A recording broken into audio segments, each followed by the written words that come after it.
every day I'm chasing something different. Every day the way I operate is totally different, and it's not about the product for me as much as it is about the process. And what I mean about the process saved my life. You see, my mother had me when she was 15 years old, right? Over on the east side of Atlanta, we came up in this neighborhood by the name of Kirkwood, drug dealer on every corner, gang members in the neighborhood, 2-bedroom home, 14 people, used to sleep on the floor. Got the opportunity to sleep in the bed one time out of the week. It was 6 of us in the bed, 3 at the foot, 3 at the head.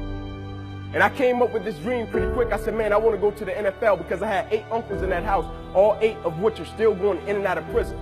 And so pretty quick, I said, man, I want to go to the NFL. And so I went to my big cousin tomorrow one night. I said, man, listen, I want to go to the NFL. And so we got to work for this thing. So the thing we're going to do every night, we're going to be patient. We're going to engage in consistent action. Every night, we're going to race light pole to light pole with no shoes. So every night, we would get out in the street, race light pole to light pole. One night, a coach came down the street. He signed me and my cousins up for organized sports, right? First time being in organized sports. We get in organized sports. The thing was, after practice, everybody would leave to go home. And I always had to sit on the bench and wait on my mother because she worked at Wendy's. And so when my mother would show up in the park, it would be about 10 o'clock, 10:30 at night. So I'm sitting there, and when my mother would pull up, she drove an old Buick Regal, hubcaps off the car, seats torn up, the car was all beat up. And she would pull up in the park 10:30 at night. I would jump off the bench. I would sprint over to my mother. I would say, Mom, if you don't mind, can you please sit back in your car and turn on your car lights? I have to do some extra drills. I have to go to the NFL. She would never have to work another day in your life. And I knew my mother was tired. And every night, my mother would sit back in that car, and those car lights would hit that field. And he had a 7-year-old kid doing backpedaling drills, running sprints, running laps, chasing his dream to go to the NFL. But just beyond those car lights, I could always connect with my mother's eyes, so it made me dig a little bit deeper. It made me push myself a little bit further. It made me work a little bit harder. It created a certain level of sweat equity in what I was doing. It created a certain level of pride in what I was doing. You know why people quit? People don't have pride in what they do. You know why people stop? They're selfish, and it's just about them. But when you have a bigger purpose to why you're doing what you're doing, and you want to honor the sacrifices that others have made for you, it's nothing for you to keep going when you hit adversity. If every decision and choice you make is just about you, at a certain point you're going to hit something that's a lot tougher than you, that's going to make you quit because you don't have a driving force for why you do what you do. But when I got up to the University of Tennessee, it was simple. It was simple for me to give everything I had. My freshman year, I played special teams. My sophomore season, I broke the star lineup, had a really strong sophomore season. The summer heading into my junior year, I still remember the day where I was sitting in our film room, and I was watching film on the California Bears. My defensive backs coach, Larry Slade, came in the room. He said, Inky, I got some good news for you. I dropped the clicker. I said, what is it? He said, man, you're a projected top 30 draft pick, son. He said, all you have to do is play the next 10 football games. You're an automatic multimillionaire. I went out of the room. I called my mother and my grandmother on the three-way. I said, after this season, there will be no more struggling.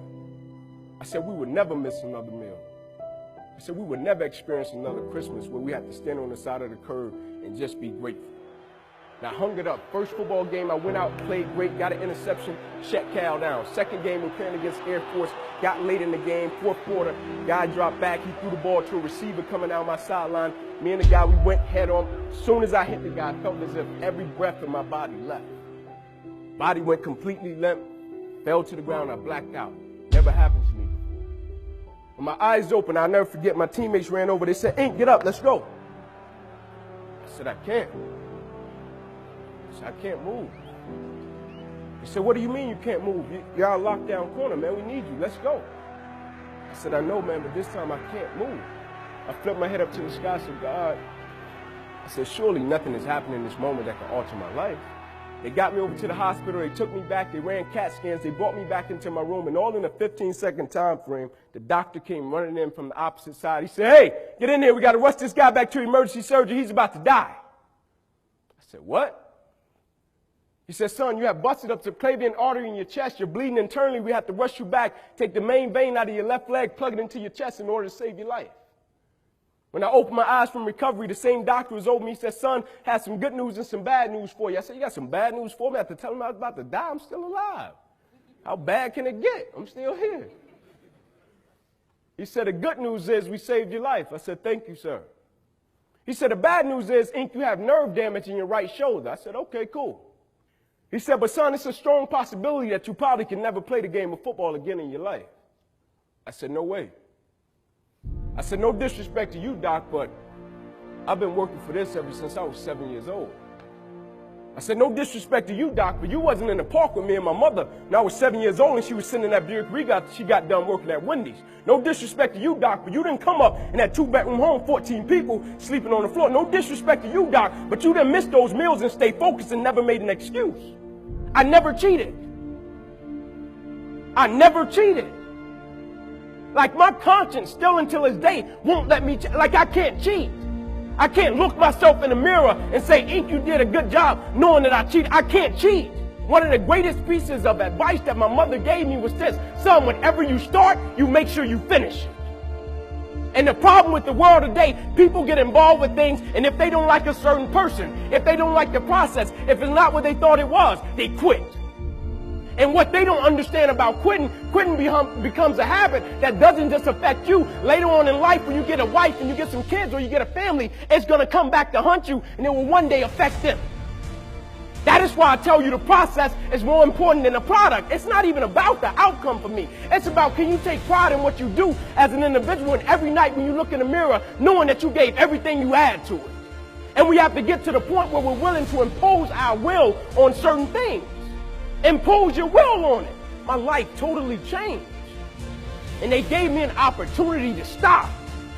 And most people, when you give them an opportunity to stop while they're chasing something, they take advantage of it because they feel as if, man, why did this have to happen to me? I felt as if, why not me?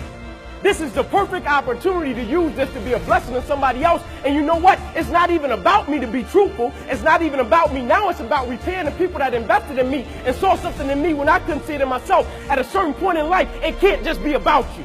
And the moment that we understand that, and every day we wake up, we understand that life is a blessing and life is a gift. And if you were to check out today, how would you want to be remembered? It's bigger than you.